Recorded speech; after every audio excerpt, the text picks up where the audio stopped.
Bos, aku sudah duduk cukup lama dengan segelas ginger ale, dan ada satu hal yang mengusik kepalaku malam ini. Katakan pelan saja supaya jernih, kamu ingin membongkar rasa penasaran tentang apa? Aku sering menonton live shopping, dan rasanya seperti akrab sekali dengan host, seolah dia teman yang memahami seleraku. Apakah itu normal? Itu sangat umum, karena otak manusia mudah membentuk rasa kedekatan dengan figur yang muncul berulang dan berbicara langsung ke kita. Apakah ada nama untuk rasa akrab yang aneh tapi nyaman itu? Ada istilah yang sering dipakai yaitu hubungan parasosial, yang artinya kedekatan satu arah dengan figur media yang tidak benar-benar mengenal kita. Berarti aku merasa dekat padahal dia tidak tahu siapa aku, dan itu terjadi karena ia menyapaku di layar dan menyebut nama penonton secara acak.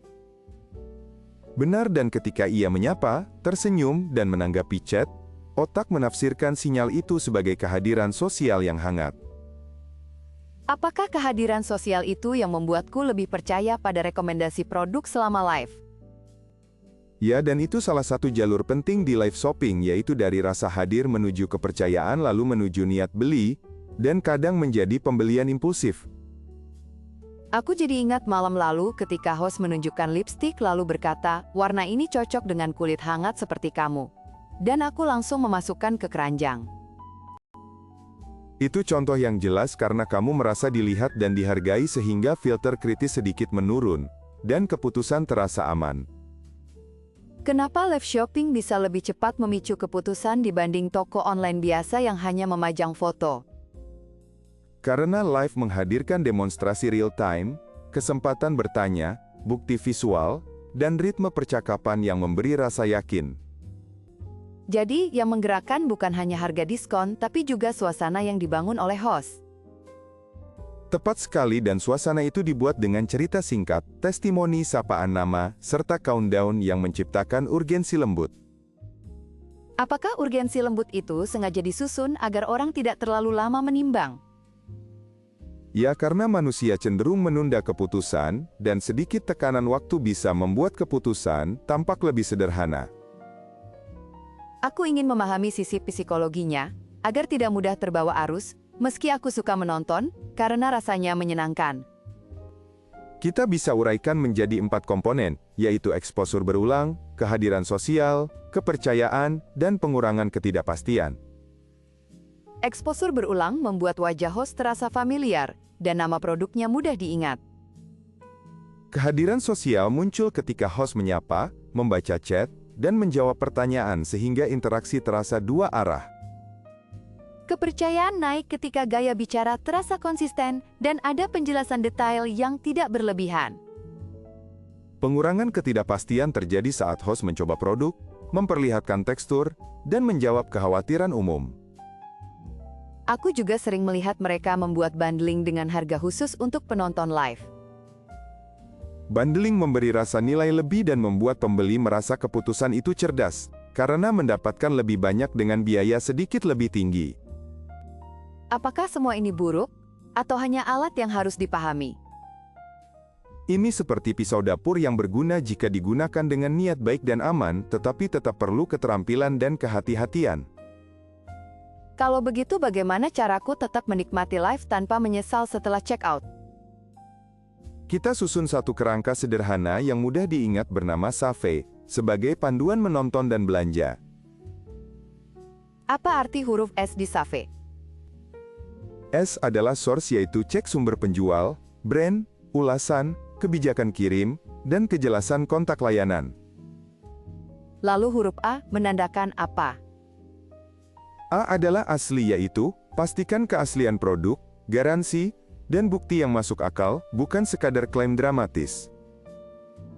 Huruf F tampaknya menyentuh perasaanku. F adalah feelings, yaitu sadari emosi yang muncul ketika namamu disebut atau ketika kamu dipuji, karena emosi yang hangat mudah mendorong klik beli. Huruf E mungkin tentang langkah terakhir sebelum bayar. E adalah exit, yaitu beri jeda singkat agar otak menilai ulang nilai, kebutuhan, dan prioritas sehingga keputusan terasa jernih. Berapa lama jeda yang aman agar tidak kebablasan? Cobalah jeda 15 hingga 30 menit sambil menutup tab dan menarik napas pelan. Kalau stok terbatas rasanya sulit melakukan jeda, karena takut kehabisan. Kalau kehabisan maka itu bukan jodoh finansial hari ini, dan peluang lain akan datang, sehingga keuanganmu tetap sehat. Terkadang host membacakan chatku dan aku merasa dihargai, lalu diskon terasa semakin manis. Itu magnet kuat karena validasi sosial menambahkan rasa diterima dan emosi positif memantulkan keputusan yang lebih cepat. Apakah ada cara untuk membedakan validasi yang sehat dan yang menjerumuskan? Validasi sehat memberi informasi jujur dan batas yang jelas, sedangkan validasi yang menjerumuskan memakai tekanan yang tidak perlu dan janji berlebihan.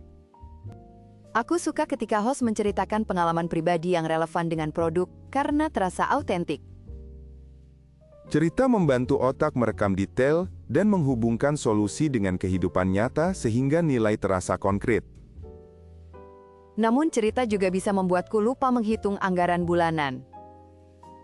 Karena itu gunakan amplop anggaran digital dengan limit kecil khusus belanja hiburan, dan jangan campur dengan pos wajib.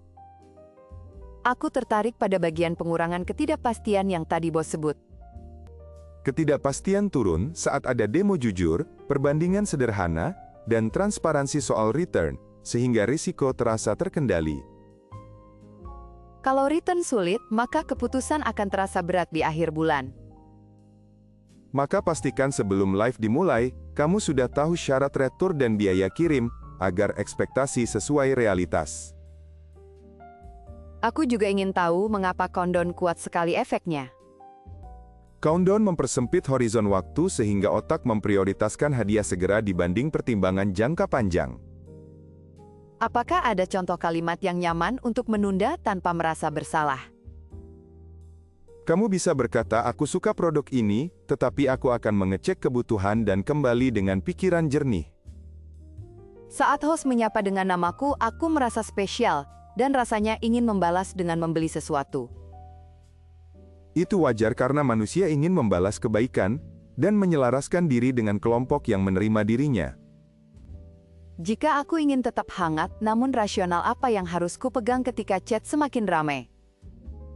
Pegang 3 pertanyaan ringkas, yaitu apakah aku butuh sekarang, apakah ada alternatif di rumah, dan apakah uangnya mengorbankan pos penting. Aku akan menulis 3 pertanyaan itu di memo ponsel agar mudah diingat. Bagus, dan tambahkan 1 baris pengingat bahwa rasa dekat tidak selalu berarti informasi lengkap. Aku ingin mendengar sisi host yang etis karena aku yakin ada yang berusaha jangka panjang dan bukan sekadar mengejar sekali jual. Host yang etis biasanya menjelaskan keterbatasan produk, tidak membuat scarcity palsu, dan menghormati pilihan penonton yang menunda. Aku pernah melihat host yang mengajak menimbang plus minus sebelum checkout, dan itu membuatku semakin percaya. Kepercayaan yang sehat tumbuh dari kejujuran yang konsisten, sehingga pembeli kembali bukan karena terpaksa, melainkan karena puas. Ada juga host yang rutin menyiapkan sesi tanya-jawab soal perawatan produk setelah pembelian. Itu praktek baik, karena dukungan pasca beli membuat nilai terasa penuh dan mengurangi kekecewaan. Kalau aku ingin membuat kebiasaan menonton yang aman, apakah ada protokol sederhana untuk malam hari? Boleh kamu atur durasi menonton, matikan notifikasi setelah jam tertentu, dan simpan keranjang minimal hingga esok pagi. Aku menyukai ide menyimpan keranjang, agar emosi turun dan logika naik. Benar, karena tidur yang cukup sering memperbaiki kualitas keputusan serta mengurangi pembelian berbasis lelah. Aku masih ingin mengerti lebih dalam tentang mengapa para sosial muncul cepat di live. Karena format live meniru percakapan di bar kecil tempat orang saling menyapa dengan nama dan berbagi cerita singkat. Contoh bar kecil itu membuatku tersenyum, karena terasa seperti kita di sini. Ya, karena suasana hangat, musik lembut, dan cahaya yang tenang membantu otak memadukan informasi dengan perasaan aman. Jika keamanan rasa terlalu kuat, apakah orang bisa mengabaikan sinyal peringatan? Bisa, sehingga kita butuh checklist yang menyeimbangkan rasa hangat dengan langkah verifikasi yang sederhana. Mari ulang lagi kerangka soft supaya melekat. S adalah source dengan fokus ke identitas penjual, reputasi, ulasan, dan kontak layanan. A adalah asli dengan fokus ke bukti keaslian, garansi, dan materi pendukung yang masuk akal. F adalah feelings, dengan fokus menyadari emosi saat disapa dan saat melihat countdown yang cepat. A adalah exit dengan fokus ke jeda singkat dan peninjauan ulang kebutuhan dan anggaran. Itu sudah rapi dan akan membantumu menjaga dompet tetap selaras dengan tujuan besar. Aku juga ingin peta kecil tentang motivasi umum penonton live. Biasanya penonton mengejar rasa kebersamaan, hiburan ringan, informasi produk, dan potongan harga yang memberi rasa menang. Ketika 4 motivasi itu hadir sekaligus, keputusan terasa seperti pesta kecil.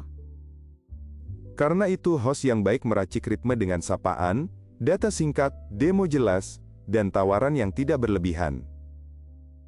Aku senang mendengar kata tidak berlebihan, karena itu menenangkan. Ketenangan adalah fondasi kepercayaan jangka panjang dan kepercayaan jangka panjang adalah aset terbesar penjual yang serius. Apakah ada tanda merah yang sebaiknya kuwaspadai? Waspadai klaim terlalu sempurna, tekanan waktu tanpa alasan, dan sikap yang merendahkan penonton yang bertanya kritis. Jika tanda merah muncul, maka aku menutup siaran dengan tenang dan lanjut minum ginger ale. Itu pilihan elegan yang memberi sinyal pada dirimu bahwa kamu pemegang kendali keputusan. Aku masih ingin contoh kecil tentang bagaimana menyusun pertanyaan yang efektif di chat. Tanyakan 3 hal, yaitu untuk siapa produk ini, bagaimana perawatannya, dan apa batasannya. Kalimat untuk siapa itu membantuku menilai kecocokan dengan gaya hidupku. Benar, karena produk bagus pun akan terasa kurang bila tidak sesuai konteks pemakaianmu. Jika jawaban host jernih, maka kepercayaan terasa wajar. Dan bila jawaban kabur, maka itu cara halus untuk menyimpan uangmu untuk kesempatan yang lebih cocok. Aku suka cara bos menempatkan keuangan sebagai alat yang mengikuti nilai hidup. Uang menjadi kuat ketika diarahkan ke hal yang memberi makna dan ketenangan yang nyata. Aku ingin menguji pemahaman dengan skenario kecil, yaitu host menawarkan tas dengan diskon yang hanya berlaku selama 2 menit. Dalam skenario itu, tarik napas, lihat sumber penjual, nilai keaslian, cek emosi, dan tekan jeda singkat sebelum memutuskan. Kalau setelah jeda aku tetap suka dan anggaranku aman, maka aku bisa lanjut membeli. Itu keputusan sadar karena kamu melibatkan perasaan dan penalaran secara seimbang. Ada ide untuk menjaga hubungan parasosial tetap sehat agar tidak berubah menjadi ketergantungan. Atur jadwal menonton, variasikan sumber informasi, dan beri ruang untuk aktivitas offline yang menyehatkan. Apakah variasi sumber membantu menjaga sudut pandang luas? Ya, karena perspektif yang beragam melawan bias konfirmasi yang membuat keputusan sempit. Aku mengapresiasi bagian etika, karena memberi harapan bahwa ekosistem ini bisa dewasa. Ekosistem akan dewasa bila semua pihak belajar mengutamakan nilai jangka panjang daripada kemenangan sesaat. Jika suatu saat, aku ingin menjadi host yang baik, apakah prinsip utamanya? Jujur, konsisten, siap menerima pertanyaan, dan berani mengatakan tidak tahu jika belum ada datanya. Aku akan ingat nasihat itu karena terdengar sederhana, namun langka. Kesederhanaan yang dijalankan terus-menerus akan terlihat seperti kualitas yang elegan. Aku suka cara bos merangkum hal yang rumit menjadi langkah ringan. Itu karena kamu juga jeli bertanya sehingga jalur pikirannya mengalir. Bisakah kita membuat 3 contoh pesan pribadi yang aman, agar aku tidak memicu orang lain untuk belanja berlebihan? Kamu bisa mengatakan aku suka produk ini untuk situasi tertentu, aku menunda keputusan sampai gajian, dan aku akan bandingkan dengan yang sudah kumiliki. Kalimat bandingkan dengan yang kumiliki membuatku sadar bahwa rumahku sudah cukup penuh. Rasa cukup adalah filter yang kuat untuk menahan diri dari tumpukan barang yang tidak perlu. Aku ingin menutup dengan ringkasan satu kalimat yang bisa kukirim ke diriku sendiri. Nikmati life untuk belajar dan bersosialisasi, tetapi jadikan uang sebagai alat yang patuh pada tujuanmu. Ringkasan itu terasa seperti napas panjang yang menenangkan. Ketenangan akan menuntunmu pada pilihan yang selaras dan tidak menimbulkan penyesalan yang berat. Sebelum kita selesai, aku penasaran dengan satu misteri kecil, yaitu mengapa senyuman host begitu berpengaruh. Senyuman adalah bahasa universal yang memberi sinyal aman, sehingga otak membuka pintu untuk menerima pesan berikutnya. Namun pintu yang terbuka tetap perlu penjaga, agar tidak semua pesan masuk tanpa saring. Penjaga itu adalah niat, data yang cukup dan jeda kecil sebelum memberi keputusan. Apakah ada latihan 1 menit yang bisa kulakukan setelah menonton? Tutup layar, tulis 2 alasan membeli dan 2 alasan menunda, lalu baca keras dan pilih yang menenangkan hatimu. Latihan sederhana itu terasa manusiawi dan tidak menghakimi diri sendiri. Keputusan yang lembut pada diri sendiri lebih bertahan lama daripada larangan yang keras. Aku merasa lebih mengerti anatomi rasa dekat dan cara menjaga dompet tetap waras. Pengetahuan ini akan semakin kuat kalau kamu memakainya berulang pada situasi berbeda. Aku senang karena malam ini terasa seperti menemukan peta kecil untuk dunia live yang ramai. Peta itu akan membantumu menikmati hiburan tanpa kehilangan pijakan pada tujuan hidupmu. Terima kasih untuk penjelasan yang sabar dan jernih. Sama-sama dan nikmati sisa ginger ale dengan tenang. Aku ingin satu contoh lagi tentang bagaimana menilai klaim yang terlalu sempurna. Periksa apakah klaim menyebut bukti yang dapat dilacak dan apakah ada pernyataan tentang batas produk. Kalau batas produk disebut dengan jujur, maka aku biasanya merasa lebih dihargai sebagai pembeli. Penghargaan semacam itu membangun loyalitas yang sehat, bukan ketergantungan sesaat. Apakah wajar jika kadang aku membeli hanya karena ingin merayakan hari yang melelahkan? Wajar selama kamu sadar itu adalah hadiah kecil dan nilainya sesuai anggaran yang sudah disiapkan. Jika suatu saat aku menyesal membeli, bagaimana aku berdamai? Belajar dari pola keputusan, gunakan kebijakan retur dengan sopan, dan jadikan pengalaman itu pengingat yang ramah. Aku menyukai istilah pengingat yang ramah karena tidak membuatku merasa gagal. Tidak ada gagal selama kamu terus menata pilihan agar lebih selaras dengan kebutuhan dan nilai. Di mataku, live shopping adalah panggung cerita singkat tentang kebutuhan dan keinginan. Tafsir itu indah karena dengan memahami cerita, kamu bisa menulis akhir yang lebih dewasa untuk dompetmu. Aku akan menyimpan catatan kecil tentang SAF di dompet digital. Itu langkah praktis yang memperkuat kebiasaan, baik setiap kali jempolmu mendekati tombol bayar. Aku merasa percakapan ini cocok dibagikan pada temanku yang sering terbawa suasana. Silahkan dibagikan dengan niat baik agar semakin banyak orang yang menikmati hiburan tanpa tekanan. Sebelum pamit, aku ingin memastikan aku mengerti urutan jalur yang sering terjadi. Urutannya biasanya paparan berulang, memicu rasa akrab, lalu interaksi membentuk kehadiran sosial, lalu kepercayaan meningkat, lalu keputusan terasa mudah. Jika aku memotong rantai pada bagian jeda, maka rantai itu tidak otomatis menyeretku. Tepat, dan pada saat yang sama kamu tetap bisa menikmati sisi hangat dari siaran itu. Aku jadi ingin meninjau kebiasaan menonton dan menegaskan jam tidur agar keputusan keuangan lebih jernih. Kebiasaan kecil yang konsisten akan memberi hasil yang jauh lebih besar daripada trik yang keras sesaat. Terima kasih bos, aku merasa lebih ringan setelah memetakan semuanya. Senang mendengarnya, dan pintu ini akan selalu terbuka untuk pertanyaan berikutnya. Malam ini aku belajar bahwa rasa dekat bisa menjadi jembatan pengetahuan, bukan jebakan konsumsi. Itu pelajaran penting yang akan menuntunmu melihat layar sebagai jendela, bukan magnet tanpa arah.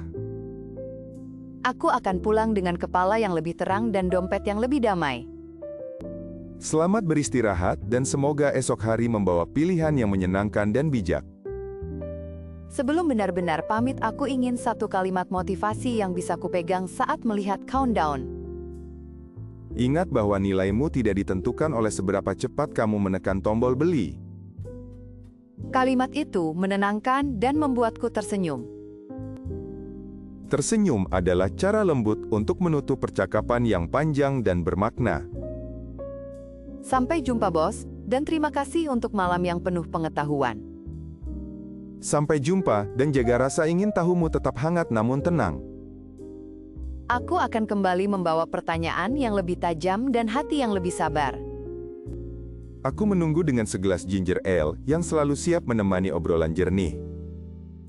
Kalau begitu, aku pamit pelan-pelan sambil menuntaskan sisa minumanku. Selamat jalan, dan semoga langkahmu terasa ringan malam ini. Baik bos, dan terima kasih untuk bimbingan yang tidak menggurui. Terima kasih juga karena kamu berani bertanya, dan itu tanda berpikir yang sehat. Aku bangga karena malam ini aku tidak membeli apapun dan tetap merasa puas. Itu kemenangan yang hening, namun berarti karena kamu memimpin keputusanmu sendiri. Sampai jumpa lain kali dan salam hangat untuk ruangan ini yang selalu ramah.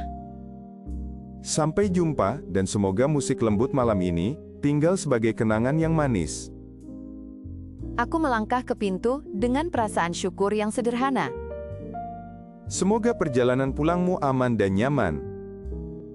Terima kasih dan selamat malam. Selamat malam. Aku benar-benar akan pulang sekarang. Baik, dan sampai bertemu lagi. Aku merasa cukup dan tenteram. Itu penutup yang indah untuk hari ini. Baik bos, aku pergi. Silakan. Aku sudah di ambang pintu. Sampai jumpa. Selamat malam sekali lagi. Selamat malam sekali lagi. Aku menutup pintu dengan pelan. Damai menyertaimu. Aduh, aku baru sadar sudah larut dan sebaiknya aku pulang sekarang. Aku memegang tas, dan ternyata dompetku tertinggal di rumah, dan kepalaku langsung kosong mencari cara membayar. Aku menoleh ke samping karena kamu duduk di kursi bar yang sama sejak tadi, dan aku ingin meminta maaf. Bolehkah aku minta tolong satu gelas ginger ale malam ini, karena dompetku tertinggal dan aku malu sekali. Aku tahu sejak tadi kamu mendengar obrolanku dengan bos, dan aku berharap penjelasan kami ada gunanya untukmu. Kalau kamu merasa sedikit terbantu, aku akan sangat berterima kasih bila kamu berkenan mentraktirku satu gelas. Terima kasih banyak karena kamu baik hati, dan untuk dukungan yang lebih rapi, kamu bisa gunakan QR di kanan bawah atau tautan di deskripsi. Sekalian mohon tekan tombol suka dan berlangganan, serta tinggalkan komentar singkat agar obrolan kita makin hidup. Di deskripsi juga ada tautan ke karya dari seri lain yang sama sekali berbeda, dan mungkin kamu suka. Terima kasih yang tulus dan sampai bertemu lagi di malam yang tenang berikutnya.